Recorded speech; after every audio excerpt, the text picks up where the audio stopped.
Hi, everyone. Welcome back to another episode of ENO8 Answers, where we try to grab questions that come up often with clients that we work with and prospective clients that we have lots of conversations with. And then we try to give answers to sort of nuts and bolts questions that can help you if you're building a new software product or you're working on a software product to continue improving it. And today's question that we picked up that we're going to talk about is a pretty common one. It's usually coming from an early stage software company that has launched a product or is getting close to launching a product, and they're starting to think about hiring as part of their in-house team. And so the question of, I don't know who my first internal hire should be. So I thought we would dive into that today and give you some of my thoughts that hopefully will help you kind of chart a course there. For those of you that don't know me, my name's Jeff Francis. I'm a founder of ENO8. We're a digital innovation studio based in Dallas, Texas. We're an Inc. 5000 company, two-time Inc. 5000 company. And we work primarily with startup companies and growth stage software companies in various capacities to help them build their software products, launch their software products, maintain their software products. And me personally, I've probably worked on over 200 new product launches over the years, and so I've done a lot of things right and made a lot of mistakes along the way too. So hopefully I can share some of those experiences with you guys and help you to avoid some of the same mistakes. So jumping into our question, so who should your first in-house hire be? A couple of thoughts on this. One is that your first in-house hire, this isn't, contractors or freelancers or, outside firms that you're working with, but when you start thinking about your first in-house hire, it's really important for a lot of different reasons you may not think about. One is that it really kind of sets the stage for the entire software development effort and the broader culture of your company. So not only are we looking for the right fit for the needs that the business has, but also how do we make that first hire in a way that really helps us to establish the type of culture that we really want to create longer term, right? And so in our experience, this first hire usually isn't a developer and so kind of an engineer or even a CTO or an architect, which funny enough is usually the first types of people that come to mind when founders are thinking about hiring somebody in-house. And so a lot of what we're going to be talking about today might be a little bit counterintuitive to sort of the common path that people start off on. But rather than an architect, a developer, a CTO, what I tend to think is one of the best first hires in-house is actually a product manager, a product owner, right? Now, that's not to say that you don't need those other roles that I just mentioned.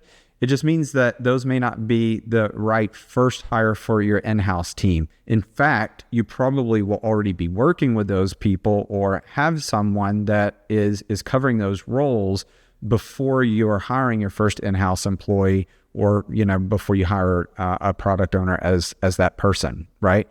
So, that's kind of a key distinction there, right? But what we're going to talk about today is what is a product owner? Why does that have a pretty good fit as a potential first in-house hire? And then two, what are they responsible for? What's the impact they bring? And then, what does a person like that look like? What kinds of skills and attributes should you be on the lookout for when you're trying to hire for that role, right? So you may have heard me talk before about what we call the essential trio. And the essential trio is really making sure that you have these three main responsibilities covered well. One is sort of the product visionary, one is the technical leader, and one is sort of the UX or the product leader, right? And so sometimes the person that's covering that UX product leader could be this product owner, but someone has to be covering that leg of the stool, right? So a couple of thoughts on the product owner is it really doesn't, or at this stage of the game, it would not be intended to replace the product visionary. I still think that probably is the founder in most organizations or one of the founders, really the person who has the broad vision of what is this product, where does it fit in the marketplace, What's the big vision for what we're trying to create and the problem we're trying to solve? So the product owner doesn't replace that, but they're really going to provide a lot of support, help that person be a lot more effective.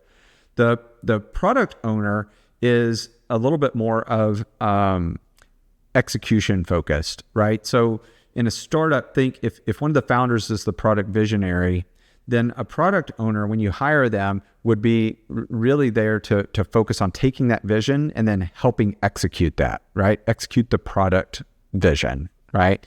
And so they'll work very closely with the product visionary, but they wouldn't really replace that person, And another, quick note here is that a product owner, even if they're technical, usually would not replace the need for having a technical leader or a technical lead that's part of your team, right? And when I say team, I'm talking, the combination of employees, contractors, freelancers, outside firms or consultants, that kind of thing, right? And they're also, even if they have a design background, they're not going to replace the need for the UX owner, right?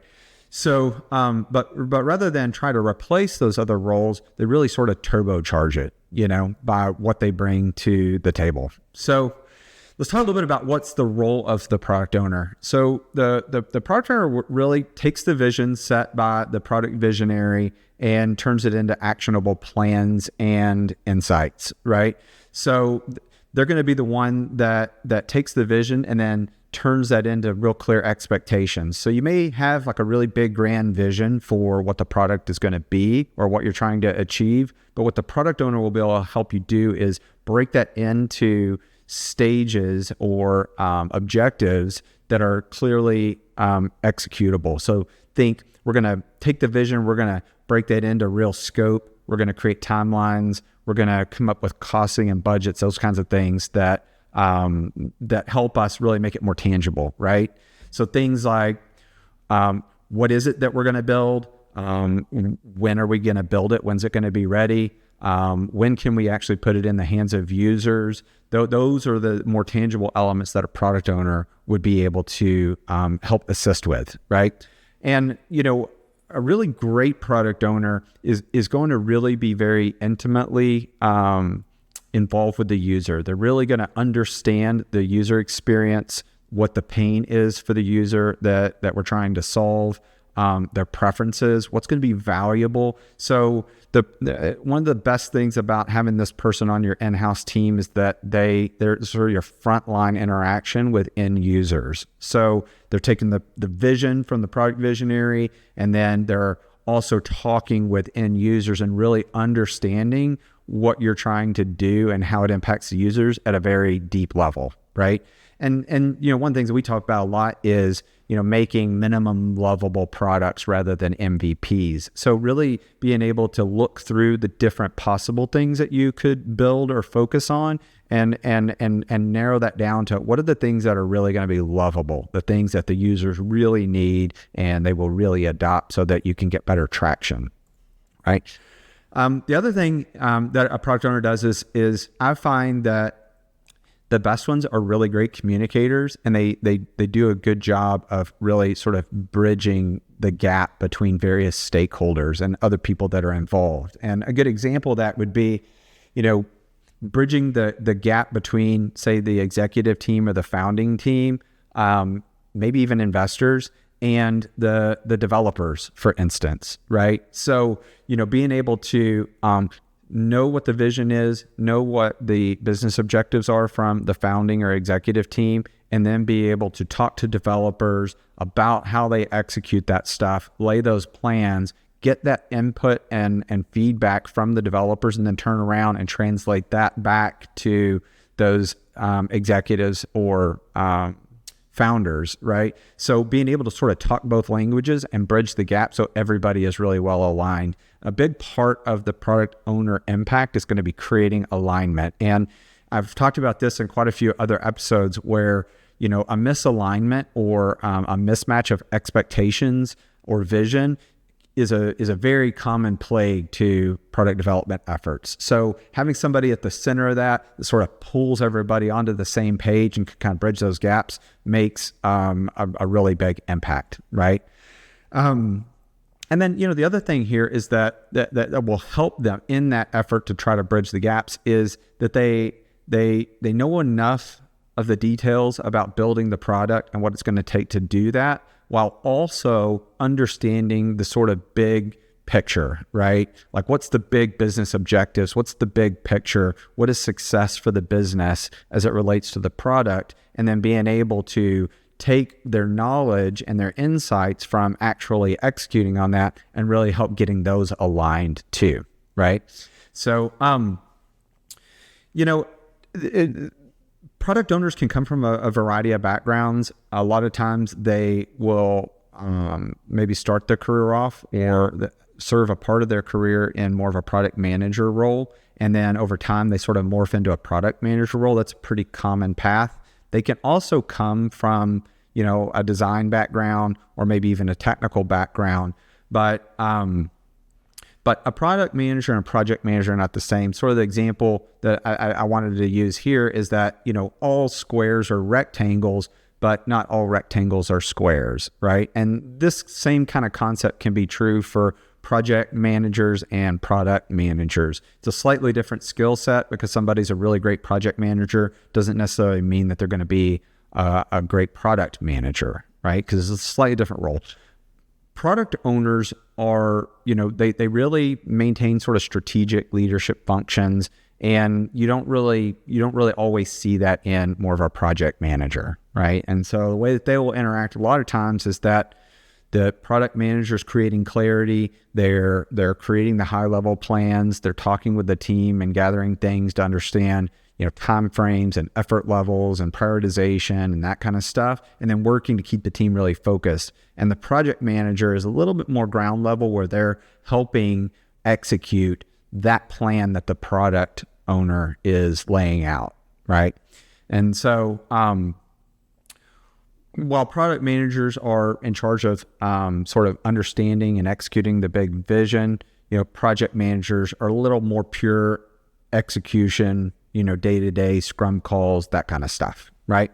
The other thing that I would say here too is that a product manager tends to be really good at asking good questions. And so a theme that I see a lot of times when building a product is folks will ask sort of the first question about something and not quite understand where they need to drill down further, right? And so I'll give you an example. So let's say that you're talking about timeline and you're talking to your dev team. Maybe it's a collection of developers and project managers, and you're trying to get a sense of, what's the timeline for a release as an example. And so a lot of people will ask the question, okay, when can we have this done? And then the team's going to give them an answer. We can have it done in, 2 months, right? And so they'll take that and they'll believe that 2 months is going to be their time frame. But a good product owner is going to know that there's other questions you need to ask first before you deem something as being accurate or correct, right? So instead of asking, how long is this going to take, and then just accepting, an answer like 2 months, then going the next level and asking things like, okay, tell me about that. Like, how did you guys arrive at 2 months? How detailed have you broken out the different tasks or user stories or work items that would need to be completed in order to get to done, right? Have we included any sort of user acceptance testing time in this? Do we have time that's baked into our schedule for DevOps and our release process? Have we planned for that? Who's going to be involved in the sign-off? Do we have test cases for this stuff? So asking questions to find potential gaps in the answers is something I think that the best product managers and product owners are really good at, is they don't just accept answers at a sort of surface level. They sort of go deeper with another series of questions to help really understand, can I have confidence in this information that I'm using that I'm then going to use to turn around and set an expectation with the other stakeholders, right? So asking really good questions. And that's just one example. Asking good questions extends to all other kinds of things. A few minutes ago, I talked about that they are really, they're really intimately knowledgeable about the end users. So when this person is talking to potential customers or end users, the same sort of skill can come into play. a user tells you something's valuable, and then digging into that, understanding, well, why is that valuable? How are you doing it today? What would that look like if that problem was really solved well? And if we were to do it like this? So taking the next second level, third level, fourth level of questioning to help truly get to the base and really understand the root of things is something that I think a great product owner is really good at, right? So if we think about, some of the benefits that come along with a product owner or product manager as being really one of the early, if not the first hire to your in-house team, let's talk about a few benefits.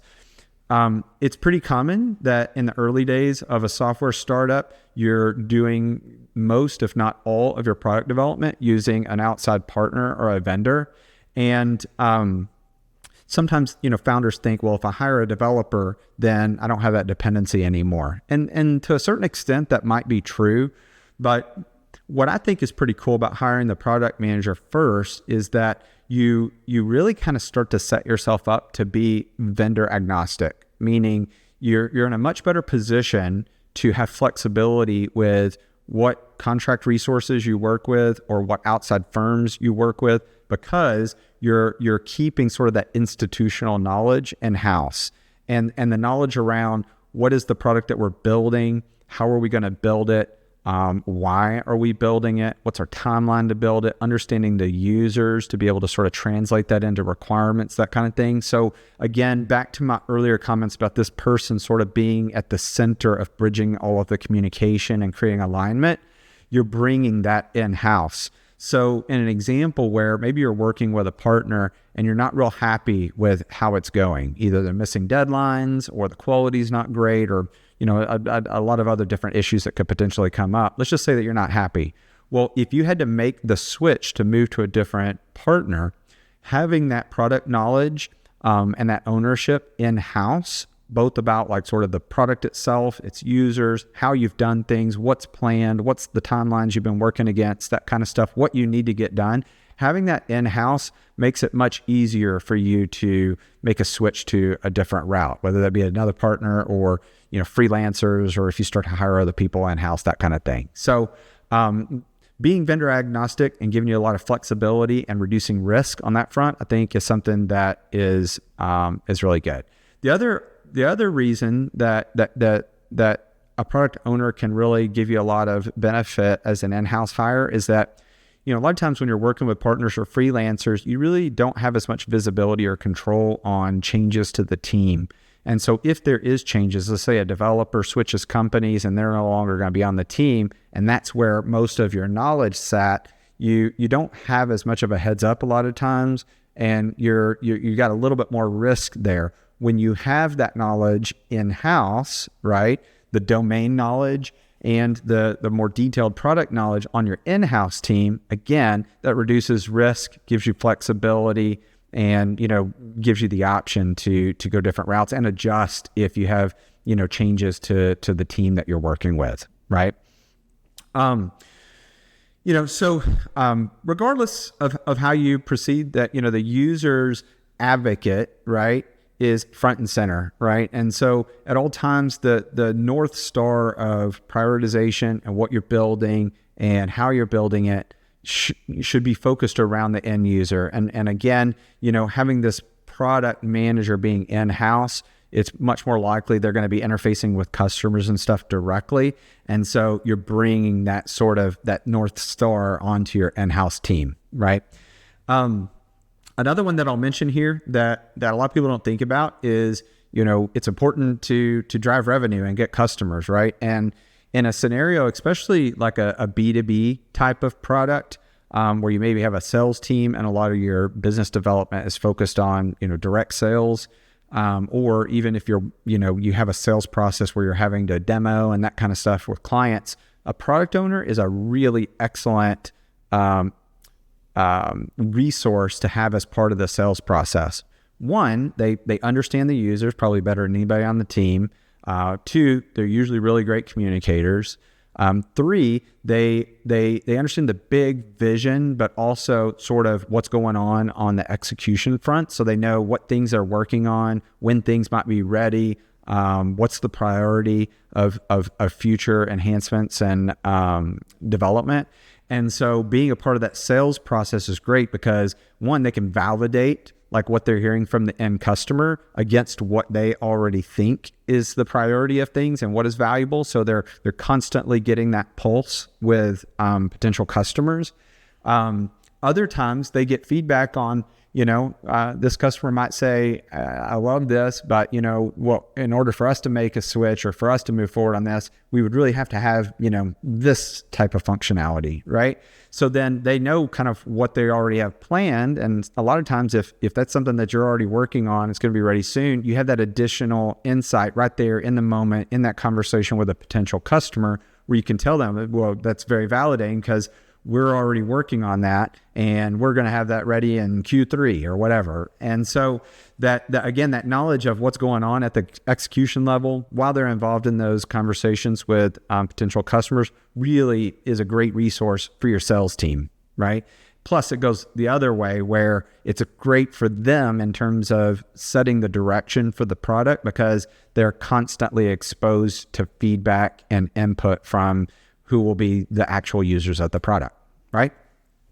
And so if we start to summarize, what are some of the key traits, right? Like what are kind of some of the things about product owners, especially good product owners, that you probably want to be looking for? The first one seems like a little bit of a no-brainer. They need to have pretty extensive experience in software product development. And, they may come from different domains. Like I mentioned a little earlier, maybe they came from a design background, maybe they came from a product management background, maybe they even came from a technical background, right? But they need to have good experience with actually building custom software. And preferably before they come work for you, you want that experience to be in the product manager or product owner role. I would not recommend taking somebody who really hasn't done that role and letting them sort of cut their teeth and learn that role in a startup, especially if they're going to be your first employee. You really want somebody that's already done that role and has a track record of success and can kind of plug in and bring a whole lot of that knowledge there versus sort of training on the job for that role. Another thing I'll mention here is that you want them to have experience with actual live production software. A lot of product development efforts, people are involved in the team. Some of these projects can be kind of long. And so if their experience is only working on software that is really like pre-release and not working on software that is in the wild with real live users on it, you're missing a pretty key experience set and perspective there, because there's a whole set of considerations that you need to keep in mind when you're making changes to production. Things like, how do we migrate customers to an updated version? How do we plan scheduled downtime? What kinds of things do we need to have in place to help monitor and ensure stability of the software because we have live users on it, right? So that experience managing real live production software where there's users on it is really, really important. So I would make sure to look for that. The next one is really strong communication skills. I think this is a must-have skill for a product owner.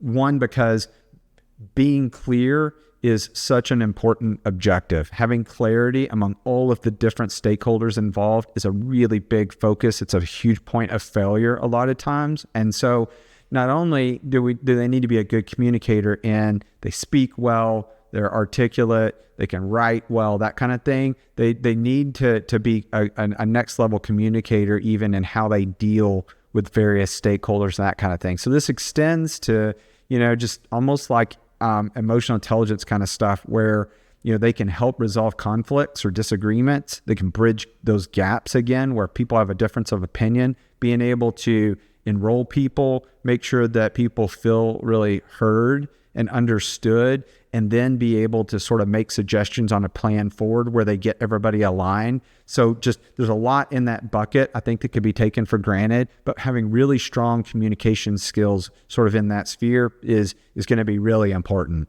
And then, another one here that comes into play a lot today is more and more the development effort is really globally distributed, so it's not uncommon for product development teams to have resources that are in different time zones, different countries, and different cultures. And so having experience working with a distributed team, and for example, if you're working with like an offshore team, India is a common place. We have a team in India, and so we do a lot of work there with our team members. And so someone having experience working with people in that part of the world, where they understand the culture, they understand best ways to communicate and sort of run the team, time zones, managing all that kind of stuff, thinking through how it will impact schedule and that kind of thing. Having that experience will be really valuable as well.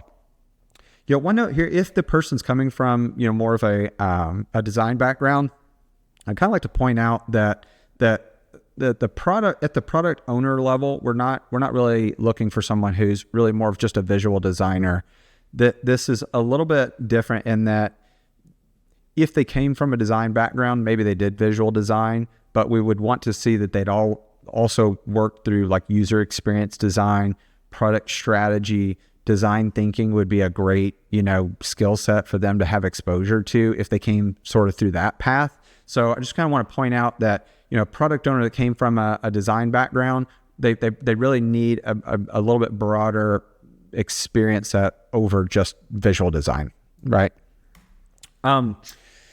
The last slide here is, the product manager's impact, right? So if we think about what are we hoping that the impact would be by making this our first in-house hire, a few of these things I've kind of mentioned a little bit, but I'll kind of recap some of them. One is they provide a lot of stability, right? And stability equals like reduced risk. So you have all that knowledge and background on your in-house team. We've already talked about some of the other benefits of that being the case, but creating stability in-house with this first hire can certainly help, right? I think the other one is that there's, along with stability and continuity is the benefit that they own both the process and the outcome. So product owners, I've spent most of the time today talking about their role in execution and doing product development, but frequently product owners really own everything about the product. They own the P&L for the product. They own the strategy for user acquisition and business development. So sometimes in some organizations, you'll see that their role is even broader, where they totally own a product. It's a little less common in a startup where the product is the company, but in larger organizations where they may have lots of different products, it's a little more common that you would see that the product owner is really almost like the general manager of the product, right? So it extends far outside of that. But back to my point is that when you have this person who's in charge of understanding the vision and the user and the plan, and they're also responsible for executing that plan, there's a lot of benefit of that, right? The biggest of which is, you have sort of one place to go if there's issues. If there's problems with the product, there's customer complaints, bad reviews, it's the product owner's responsibility. If you're missing deadlines, right, you're behind schedule, it's the product owner's responsibility. The buck stops with them. And so having that single person who owns that, they may have other people on their team that help them, but having a single sort of point of accountability is really important, because if no one owns it, then it doesn't get done, right? And so the product owner can serve that role. And, it's important to, really to enable them and give them the freedom to be able to make decisions within that. And you're gonna have to trust them a lot. But giving them the flexibility to be able to make decisions to hit their objectives, because at the end of the day, they're going to be the ones that are held responsible for that. So hope that helps. This is a pretty good overview. If you guys have questions on, what is a product owner, or is that the right first in-house hire for your company, or anything related to product development, feel free to reach out. Throw my slide up here. You can email us at info@eno8.com. That's info@eno8.com. I'm also really active on LinkedIn, so feel free to drop me a direct message on LinkedIn. I check that pretty regularly. And, if you have questions, or if there's any way that I can help you, or even just feedback on the video today, please share that. Even if you like it or you don't like it, or you disagree with something, would love to hear your thoughts. Thank you guys for watching. One last thing that I'll mention here is you can check out more information on our innovation lab, which is sort of our offer for how we do a lot of the things for companies where they don't have a lot of these pieces in place. A lot of great information on our website at eno8.com/innovation-lab. Check it out and keep an eye out for future episodes of ENO8 Answers. Thank you guys.